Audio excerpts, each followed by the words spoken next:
Hello, I'm Dr Jodi Richardson, and you're listening to, well, Hello Anxiety, a podcast where we end the struggle with anxiety and build our toolkit of practical skills to thrive. I wonder if you've heard of or tried tapping, whether or not that's to calm stress or anxiety, or to help treat pain or cravings, or perhaps another condition. Perhaps you know this technique by a different name, perhaps emotional freedom technique or EFT, or as our guest today has described in one of her beautiful videos explaining EFT, that it's otherwise known in some circles as psychological acupuncture, particularly like that one myself. The science of tapping is fascinating. And while I admit I was once a skeptic, this is something I learned about many years ago. I knew it existed. I was a bit of a skeptic. And when a listener wrote to me and said, I really think you should look into this for the podcast, I did. And I discovered an international and ever-growing body of evidence supporting the effectiveness of EFT for both psychological and physical challenges. My research also led me, and I was particularly excited to see that we have an Aussie at the helm, an incredible thought leader, a world leader in EFT research, Dr Peta Stapleton. She is a multi-award winning associate professor in psychology at Bond University in Queensland here in Australia, and has over 27 years of experience as a clinical and health psychologist. She is the author of The Science Behind Tapping, among many other accolades, and she joins us here today from the very windy Gold Coast. So welcome, Peta. Thank you for joining us. Thank you, Jodi. It's lovely to be here. So what led you to an interest in this area of science? And, you know, I'm just like you. I was a skeptic. I was complaining to a colleague, as you do. This is now 25 years ago. I was working clinically in the area of eating disorders and found that the mainstream techniques we'd learnt a very long time ago weren't working well. So that's what I was complaining to him about. And he was the person that said to me, look, I've come across this particularly strange technique. That probably didn't help that he described it like that. He said, it's a bit weird. Back in the day of dial-up internet, mind you, so he was a very patient man where he would sit there and wait for the pages to load. And he said, but I feel like there might be something that could help, you know, these particularly young girls. So he was assisting me. We ran a free weekly support group here on the Gold Coast, and he came along to one of those groups. I had dismissed him a couple of times and said, I don't know what you're talking about, and I haven't got the patience to sit with dial-up internet. So he came along to this group, and a young girl had a panic attack. Now, he just gestured, I'll take her outside, finish teaching whatever I was doing. And they came back within about 5 to 6 minutes, and she was calm and composed, and she'd been hyperventilating 5 minutes earlier, to the point where I wrote in my book, I thought he might have slipped her a Valium, and I thought that's really unethical. Yes. And so I had to say to him, the group ends, she's fine, she goes off on her merry night. And I said to him, what happened there? Tell me you didn't do anything unethical. And he said, no, I did this tapping thing I've been trying to tell you about. And because I'd seen the state she was in, within a couple of minutes, they'd come back. She was composed. She was fine for the rest of the group. That's what kind of led me to say, okay, you need to tell me more about what this is. And that now truly is about 20 years ago. So I was just like everybody else out there going, what do you mean you can tap on your face and things will change? And obviously the rest is history, because we went on to start the research, and we're 2 decades in now. Oh, and when you say 20 years ago, I think it was about that time for me, because I left teaching to work for Beyond Blue. And that was, I think, around 2002. So it's about 21 years ago. And whilst it wasn't my job to be on the phones, I would jump on the phone sometimes when the receptionist needed a break, because I really loved hearing from people who were ringing in to connect with us as an organisation. And what I found overwhelmingly was people would call, because it wasn't the helpline, it was the office, and have recommendations for things that Beyond Blue could look into. This was one of them. And of course, I would dutifully pass on the information. But as I said, I was skeptical, and you hear a lot of people trying a lot of things and sharing them with you, and I would always just pass it on, but never really dove into the research. And when one of my listeners wrote to me and asked, could I look into this?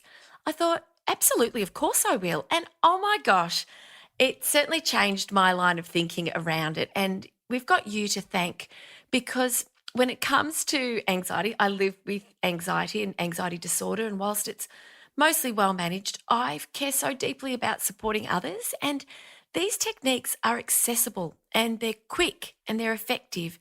And the research is backing that up, which is just music to my ears. So please tell us all about it. What is EFT and tapping? Definitely. And we have come a long way in 20 years. So it was a hard sell 20 years ago, but we know so much more now, which I'm so grateful for as well. So tapping then, emotional freedom techniques or EFT. And you're right, sometimes I refer to it as psychological acupuncture. Most people out there know what acupuncture is. And we just sort of say, look, instead of using fine needles in an acupuncture point, we use a tapping sequence just with 2 fingers, keep the mind engaged with what's happening. And what we now know is as an ability to reduce stress in the body, e.g. anxiety as well, that it has a profound effect on lots of systems in the body. Think about it like the autonomic nervous system is profoundly affected. So cortisol levels, brainwave frequencies, heart rate variability, blood pressure, all of that gets affected by this tapping technique. What we now know, only in the last sort of 5 odd years, is that tapping on known acupuncture points, that has been researched separately to the EFT world, and this is actually the topic in my keynotes for the rest of this year. We now know that meridian system that people often talked about 20 years ago is not energetic. It's actually a concrete duct or vascular system in the body. So we have surgery slides, and that is what I'm going to show at some of my talks for the rest of 2023, that show Korean researchers have demonstrated you can inject dye into this primovascular system, it's called, and it will coagulate or become dense at the known acupuncture points, and it will travel through the body. So what we used to know just through, like we've done lots of physiological studies here in Australia and beyond on cortisol levels and brainwave functioning. We've done several functional MRI studies. We know the brain will change. We know now that what we're tapping on is actually a physical system, and all roads lead back to the brain. So the amygdala, the stress center, the hippocampus, the memory center are profoundly affected with this tapping technique, and indeed acupuncture. So it covers both sort of fields. So it's very exciting. It's very new, sometimes called other names, but the primovascular system is what I'd encourage listeners to go and have a look at, because it's physical. It's no longer, and I think this was the stumbling block for psychology, that we're shifting energy in the body and this meridian system. And I tell you, I dropped those words from my language a long time ago. But we actually know now this is a physiological process. It is indeed, if I summed it up in one sentence, tapping on acupuncture points is an excellent stress reduction technique. It will physically reduce stress, not only in the mind, but the body. And then that has a profound effect, like you mentioned, chronic pain, food cravings, addictions, phobias, the full works, because there's some sort of stress response in all of them. So that's kind of where we're at the moment. Yes, and it's a combination of a number of different techniques at the same time, isn't it? It's the tapping and it's what you're thinking about, focusing on what you're saying, and also checking in and doing a rating of where you're at in terms of your stress or pain or cravings or the like. As a scientist, we want that evidence. We want to be able to see, don't we? And to know that there are slides and that you can actually reference it in that way. That must be very exciting for you in your work. Absolutely, yes. It's been a bit of a game changer the last couple of years.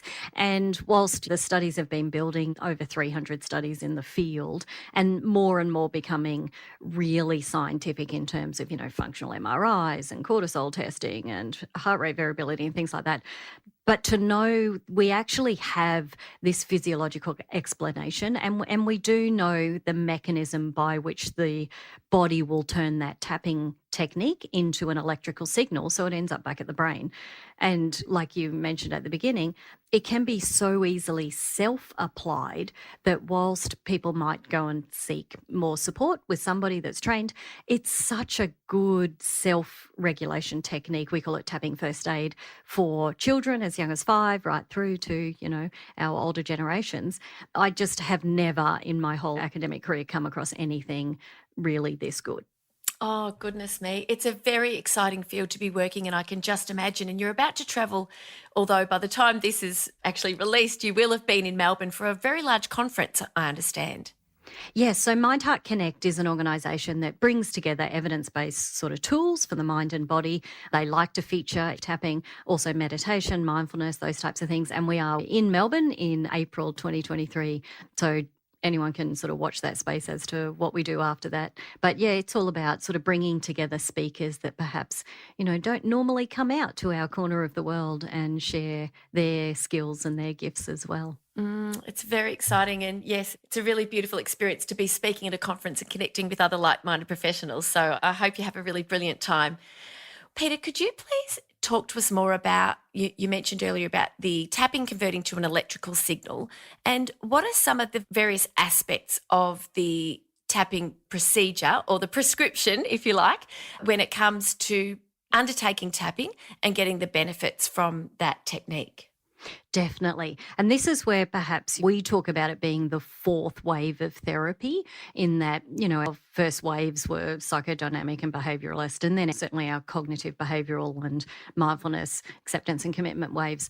But the fourth wave really borrowing on the best of those. And so tapping definitely has an exposure element. And so with the words that we say when we do the tapping technique on the acupuncture points are very much about what is happening for us in the present moment.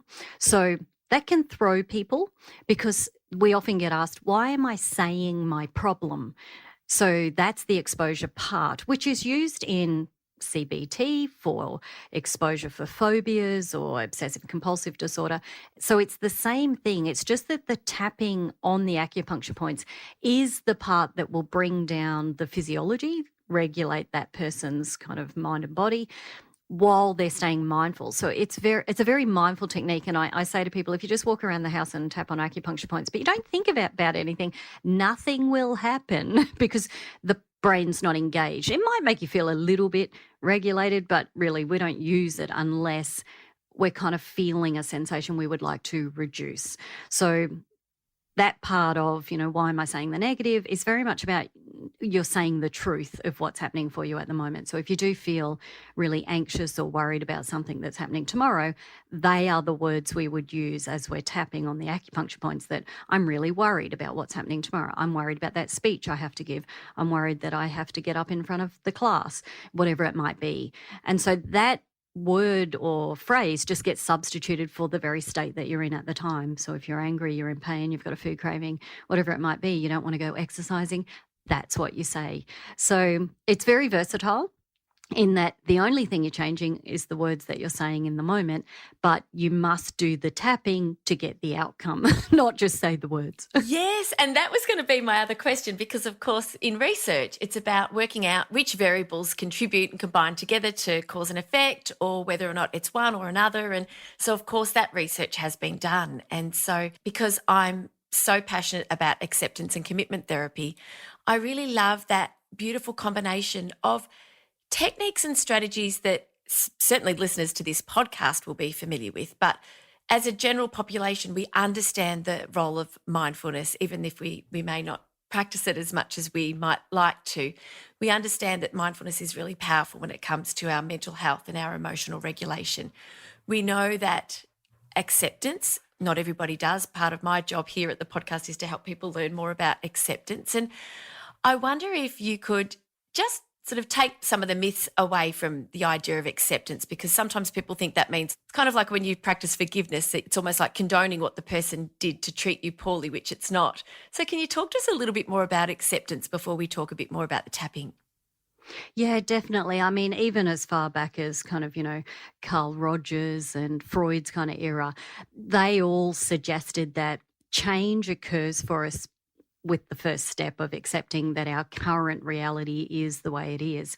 So when we're talking, and we use that in the setups phrase for tapping, is we might sort of be saying, even though I feel this feeling, I just accept that this is what's happening for me at the moment.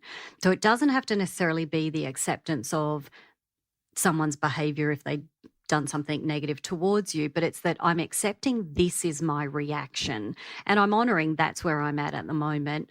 But guess what? I'm going to give tapping a go because I feel really uncomfortable sitting with this and staying with this, or I'm a little bit impatient. I don't want to wait for it to naturally kind of, move itself on. So I'm going to help it with my tapping technique, that type of thing. So yeah, the whole behavior change world, even in marketing and business, tends to accept that change follows acceptance.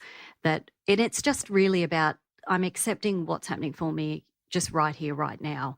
And you know what? That will do, that type of thing. And then, of course, where we go with that, with the tapping technique, may be unique for every person. Yes, and it's effective for such a broad range of conditions, even PTSD. That must be so exciting to see those outcomes coming through the research. Yeah, the strongest research out of the US tends to be in that post traumatic stress area. And the research is over there. And indeed, we are under review by the American Psychological Association right now for the evidence for PTSD. And to be able to help, returned veterans and people that maybe have been through combat with what we would see as that quite severe symptomology, flashbacks, dissociation, hypervigilance, to have them be able to go through maybe, a 6-week EFT program. And indeed, the Veterans Affairs in America offer that free of charge worldwide. So EFT is offered free of charge, even to Australian vets as well. To see that relief at the end and to actually do follow-up studies where you say 6 months later, oh, can you fill out my questionnaires again for our clinical trial? And here's the symptomology. And they literally look at it and go, I don't have any of that anymore. I don't really know what you're talking about. And they almost, our latest chronic pain trial, people email and say, I forgot I even had chronic pain because I forgot I was in your trial because I don't have anything anymore. And so you hear that too in that PTSD space, and they don't meet diagnostic criteria anymore. So I know I can see your face. Oh It's my just gosh. that's what drives it. That is why we do this research, because Yes. no matter what field, and we've done lots in the food craving, lots in the depression, lots in the kind of cigarette smoking and now chronic pain, it's the same outcome. Everyone gets the same outcome, which is relief. And then, of course, it just leaves the mind. It's not something that they're reprogramming every day. So therefore, when you follow them up 6, 12 months, we've even done a 2-year follow-up, people don't remember because it's not part of their life anymore. It's not part of their life. They're not focused on it. It's like it's so surprising sometimes when an AFL athlete, so that's Australian rules footy for my beautiful overseas audience, they might have had a very serious injury on their left knee. And then years down the track, they don't remember which knee it was, where it was such an overwhelming and all-encompassing, distressing experience for months and months and months. And then all of a sudden they've moved on because they've got support to process it. I wonder if tapping is a part of that. I'd be interested to know whether or not never know. You never know. You never know.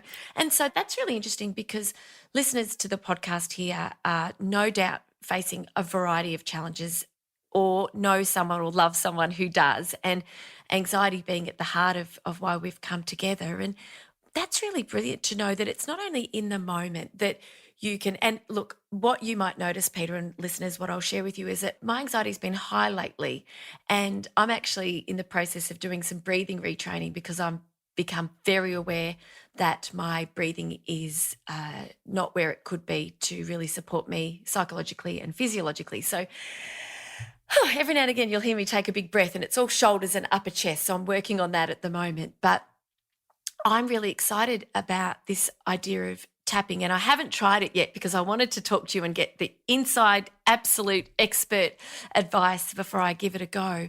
Just in the moment, we can support ourselves, but the long-term impact of this technique, did that surprise you? And a second part to this question is, can you tell us a little bit more about why it makes a difference for people to just be able to move on and let this huge and overwhelming part of their life behind? Yeah. It did surprise us because when we first came into the research area, we didn't come in with any preconceived ideas trying to prove this technique. So this is 18, 20 years ago. Indeed, we didn't even know if anyone would be interested in coming along to our trial. And the first trial were on food cravings in the obesity space. And of course, 4,500 people wanted to come to that first trial. So that told us, oh, wow, this must be not as weird as we think. So we really went in with an open mind. We knew clinically at that one-on-one level, we seemed to be getting outcomes. People indeed were losing weight and things like that. But we really didn't know, and we didn't know 6 and 12 months later, because that tends to be our follow-up periods, will this thing have lasted? Do they have to keep tapping? We didn't know the answer to that. So you tap in a 6 or an 8-week treatment program.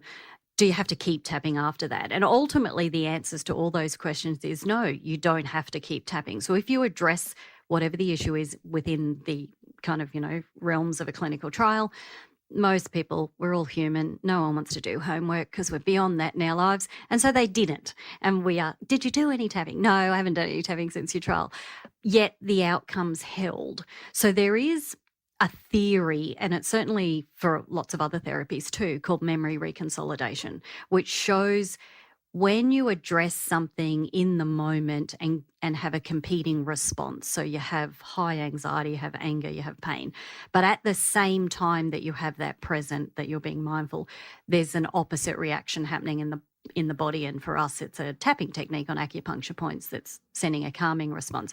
The brain can't hold those two things together.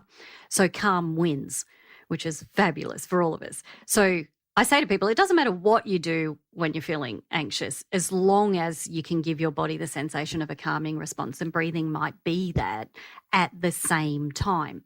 Lo and behold, memory reconsolidation then explains it collapses, but it actually lasts over time. So you almost get a rewiring neurologically, which is then why people say to us, oh, I forgot I was in your trial, or what do you mean I was eating 15 Kit Kats a day, chocolate bars? We're like, because we kept a record of what you were eating. And they're like, I don't remember ever eating that. And you're like, well, you brought them into our group. Because they do exposure therapy. Yes. So then we get that feedback. And then all the pieces of the puzzle started to fall into line and made sense, because we're like, okay, that's them telling us then that you don't need to keep tapping as long as you address it in the moment. There might be one more tapping you do on the same topic, but typically you don't tend to need to do much more than that. And as long as you get to the root cause, and that's where in a clinical trial we have the expertise to know how to show people to get to the root and the foundation of where something might come from. And so after we guide that, and we might follow them up and they forget what they've tapped on, they've indeed had a neurological rewiring. So that's that freedom, isn't it? That second part of the question, which is how does their life go on to be different? It's almost not different to them. It's just their new normal. And so our latest research has been in pain. They just send me emails and look at me and go, I don't really know what you're talking about. And then I get others that just say, you changed my life. And it's like, well, you did the tapping. We just showed you what to tap on. And we do have brain scans from that study showing their invaded pain areas in the brain were brought back to a normalized pain response. So anyone without chronic pain. And yeah, that's why we do what we do. People are like, oh, I could never do research. And I'm like, when you get those outcomes, it just makes us want to support more people and share, which is why we really are going for that evidence-based tech with the APA at the moment, to be able to offer people other alternatives if they've tried what's already out there, or they just want something additional to feel confident in, the evidence and the research that exists. Yes, and it's like you said earlier, it's easy to apply. It's a practice that you can learn to do for yourself. I can't see any harm that could come from practicing tapping, other than if people who need extra support rely on tapping at the expense of going and seeking professional help where that additional support is needed. What are your thoughts around that? Yeah, totally. Indeed, Sometimes when people will jump on the internet and look up tapping, and you can find lots of different sort of expert videos and things like that, and they're all pre-recorded, so you're not interacting live with anyone in those. Sometimes people will tap on, I don't know, a common topic that they find out there. I don't know, it could be anger management. But find that as they start to tap, as the amygdala, that stress center, calms down, the hippocampus, which tends to be the memory center, actually starts to give you ideas of where things come from. Now, for some people that don't really realize that's what's happening, we try to find that when we're in one-on-one sessions. That can be overwhelming because they can suddenly start to think about a memory from when they were 8 years of age, but they're trying to focus on the video at hand, which is about tapping for anger management, and they don't realize the connection. And so if that happens, we absolutely say to people, it doesn't mean tapping hasn't worked. It actually means it has worked really fast. And that's where, if a memory comes to mind that is overwhelming or distressing or something you parked a long time ago, then that is the moment to seek an experienced person that will be able to guide you through that. Because there's actually 48 techniques in EFT tapping. People think it's just the one tapping, but there's actually 48 different things. And so knowing the nuances there of how to apply that are best done with someone. And the only other thing I'll put out there with the old social media is we have an era of positive tapping. So we do say to people, look, just be aware that if you jump on Instagram or Facebook or YouTube and you find all these lovely positive tapping videos, that's actually not clinical EFT.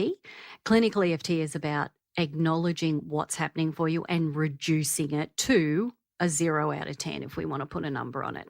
Positive tapping is almost a bit of a band-aid. It makes people feel good because affirmations and things like that might appeal, but we don't do any positive tapping because we find that when you reduce the intensity of a state, you naturally will feel happier, more relaxed, calmer. You don't have to do the tapping on that. But we just sort of put it out there as a caveat that positive tapping is actually not in the 48 techniques. It's not how we run clinical trials, and it may just be a band-aid if you find you're tapping on. A favourite area that people like to tap on is earning more money in their life and attracting more abundance and manifestation. Yes. It's a very big area. And they'll tap on videos of attracting, I don't know, an extra $10,000 this month or something like that, and find it doesn't work because there's other things that are really underneath, or we say that little tail ender in the back of the head's trying to tell you why there's not an extra $10,000 there, but we're ignoring that because we're trying to do positive tapping. And so that's how that all interacts. So just to sort of let our listeners know in case you rush off and do a Google. Yes, as they no doubt will, but they'll hopefully go straight to all of your brilliant resources, which I'll put in the show notes. And I appreciate that. I think it's really wise, and I care so deeply about really genuinely supporting people. And I think that one of the things that I've read in my research over the years is that positive affirmations in the long run can actually be detrimental to mood and to mental health. And so I'm not an advocate. I love quotes. I'm all for inspiring quotes, and they can really just change our mindset and help us approach things differently. But I think that's a really good warning, and that there are so many great videos from people who you can trust. And Dr. Peta Stapleton is one of those very people. So thank you again for that. Could you tell us, please, about tapping and anxiety and what you can share? And of course, this is not a visual medium. This is an auditory medium. So we can talk it through, but perhaps you have a particular resource that you can point our listeners towards. So I'd really love to talk about the effectiveness of tapping or EFT for anxiety across different ages, if we can. Absolutely. So not only has there been so many randomized clinical trials run on tapping for anxiety, which is our gold standard in research, meaning people have been randomly allocated to different conditions, but there's been a meta-analysis published of 14 RCTs from all different ages, walks of life, which is fantastic. Meta-analysis being the pinnacle and telling us that the effect size there, now this is me using my memory, was about 1.27 from memory, which just means that anything over the number 1 in statistics terms means that the effect of that treatment, EFT, compared to perhaps a wait list, a control group, or another modality indeed was the responsible agent for reducing that anxiety, which is really good for us to see that, it truly is at its essence a way to reduce anxiety and stress in the body. So to know that we have all this research that's sort of sitting there that tells us the exact same thing. And some of those studies have been done in high school students. So our gifted high school students that actually suffer crippling anxiety sometimes because of pressure to perform really well because they're high achieving or in high academic streams. So a colleague of mine in the US has actually done functional MRIs on the brains of those teenagers as well before and after tapping, which is very cool. That study's about to come out. Again, just another layer of evidence that it's not just what people self-report subjectively, which is I feel calmer. I can think more clearly about my problem. Actually found that my breathing doesn't feel, constricted anymore, that type of thing. Or, muscle tension. So all of those. But that the brains actually change. So we've done cortisol studies showing just 1 hour of tapping and tapping in a group so that you're supported 43% reduction in cortisol on average.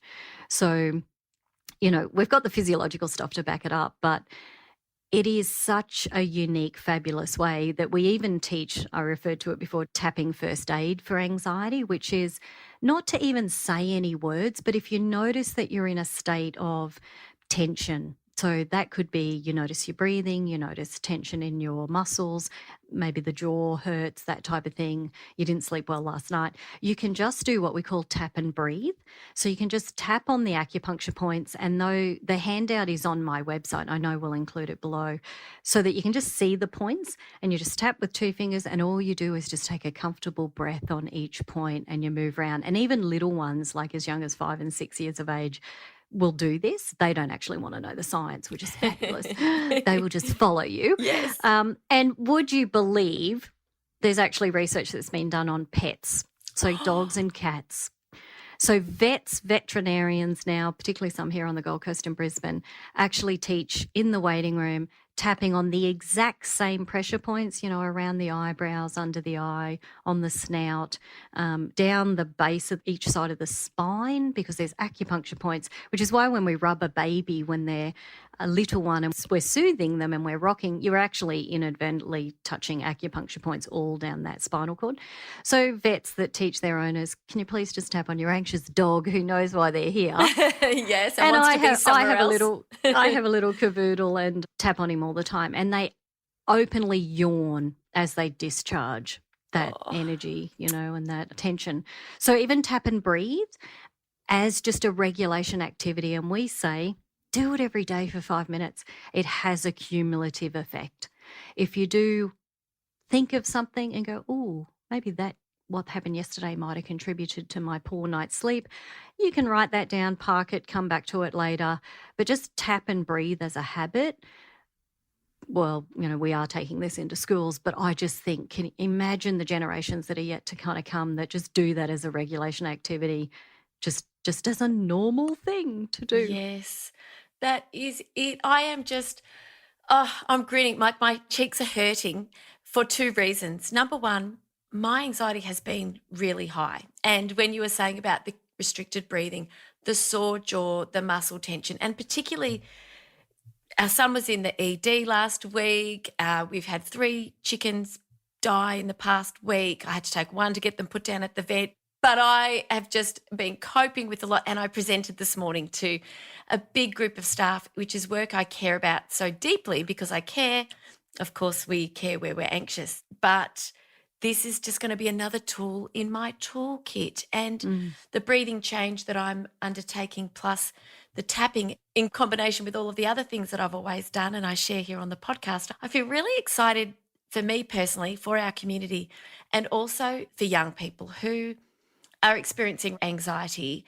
We were talking about an epidemic of anxiety before the pandemic, and things are just so much worse than they were then. As a scientist, when we research, sometimes it can take a long, long time for the science to make its way into the public sphere.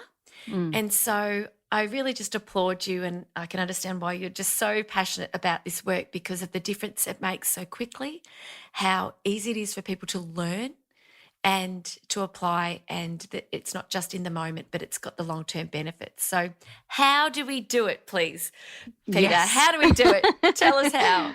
To hear it in a nutshell, now there is on my website, absolutely free, don't need to put your name and email in, at the bottom of peterstapleton.com, on the bottom of that homepage, is the Ultimate Tapping Guide.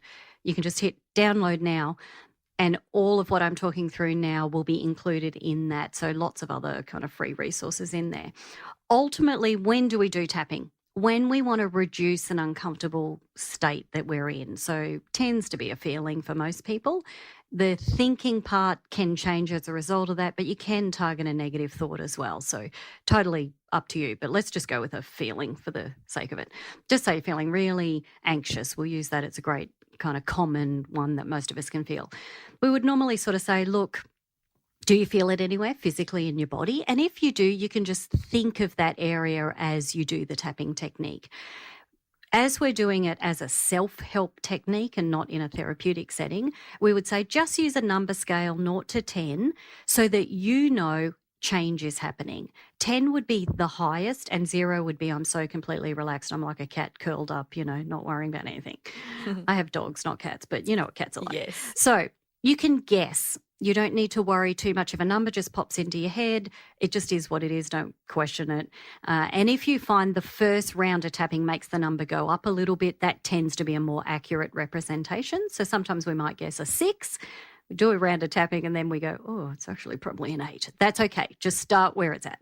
So you might feel a sensation in your stomach or your chest area. So you'll just focus in there, even if you don't know where it comes from. That's okay. So the first step in tapping is to acknowledge that this is happening for us and it's a certain number out of 10. And we do that by tapping on the side of a hand with 2 fingers. So we tend to tap with the dominant hand from the thumb, the first 2 fingers, and we tap on the other hand on that fleshy part down from the pinky finger.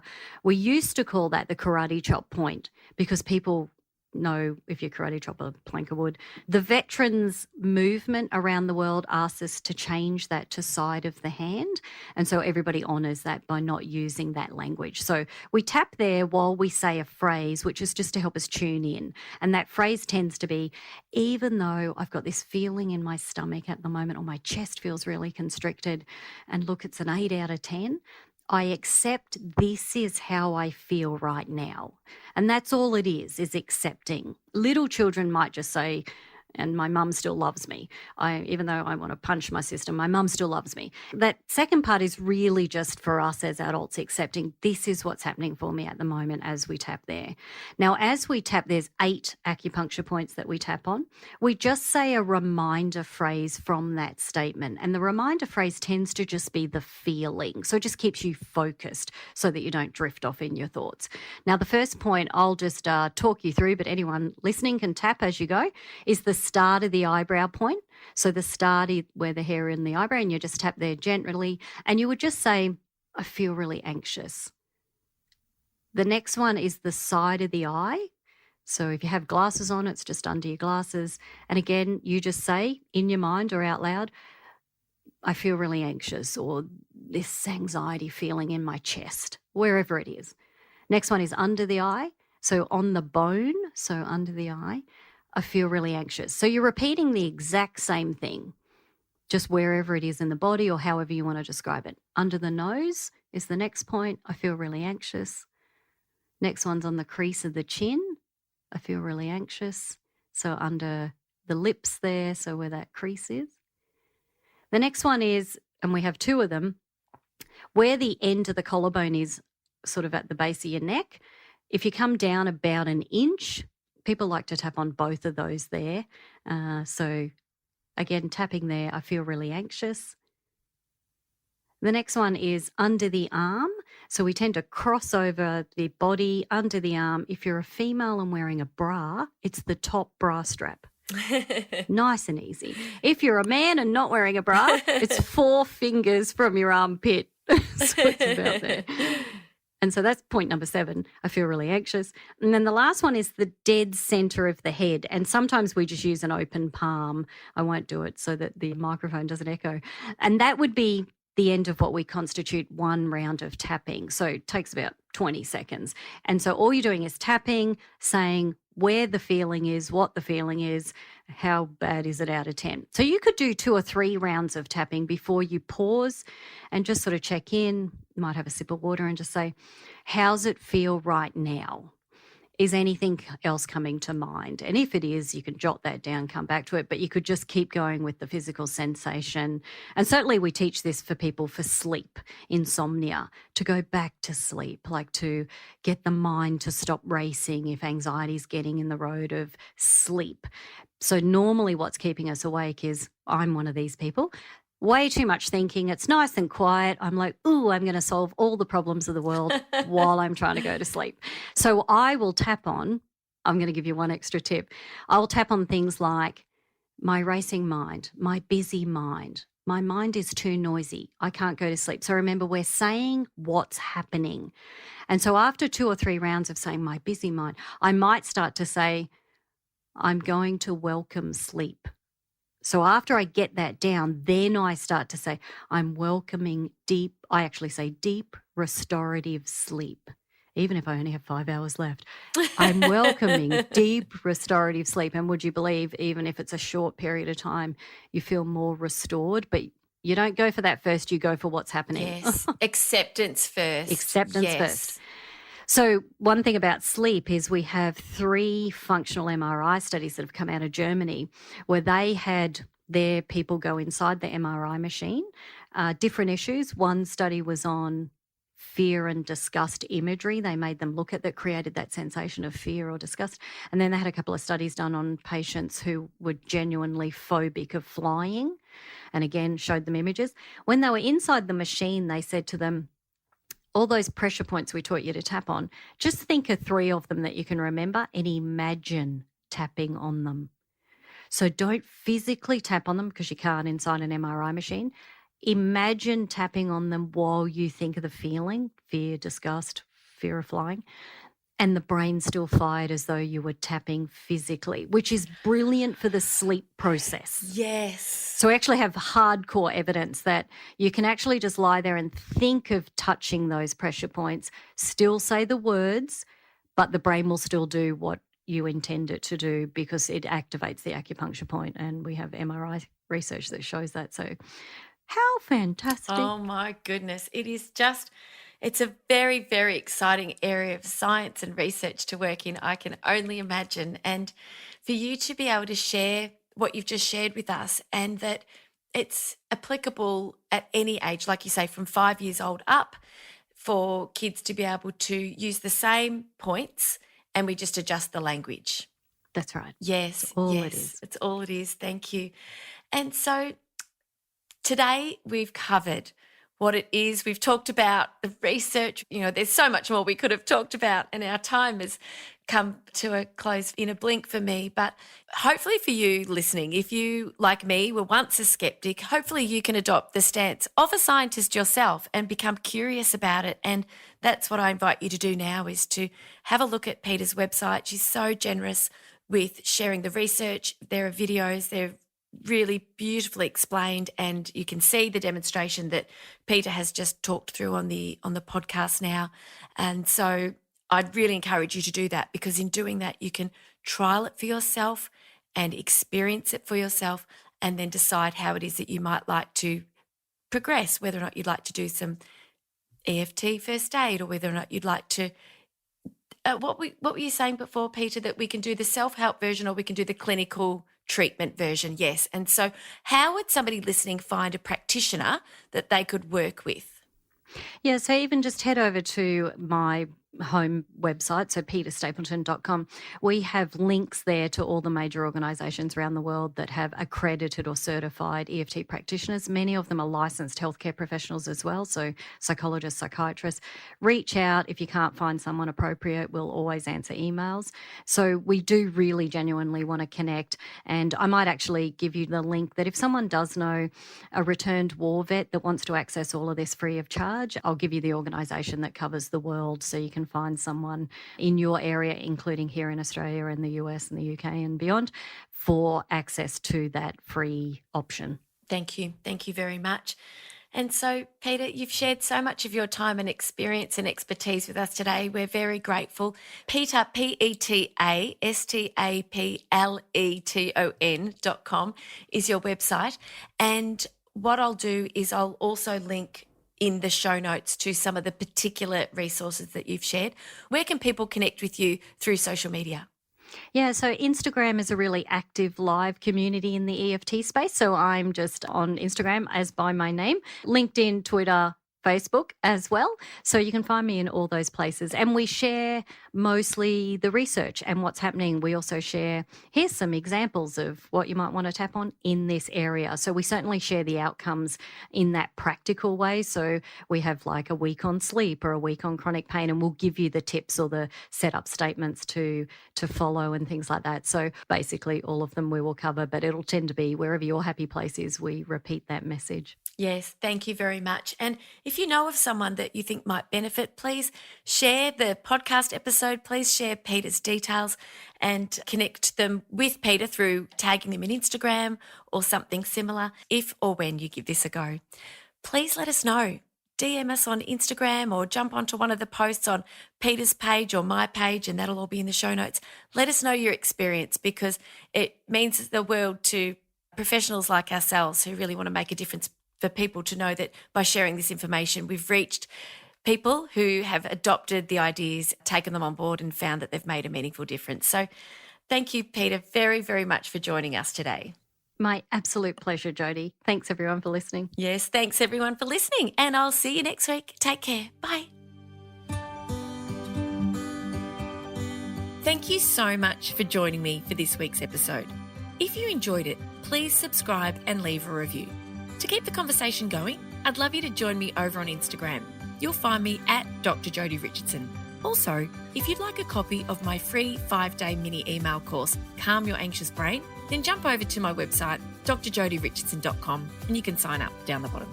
I've really enjoyed having your company. Thanks so much. See you next time.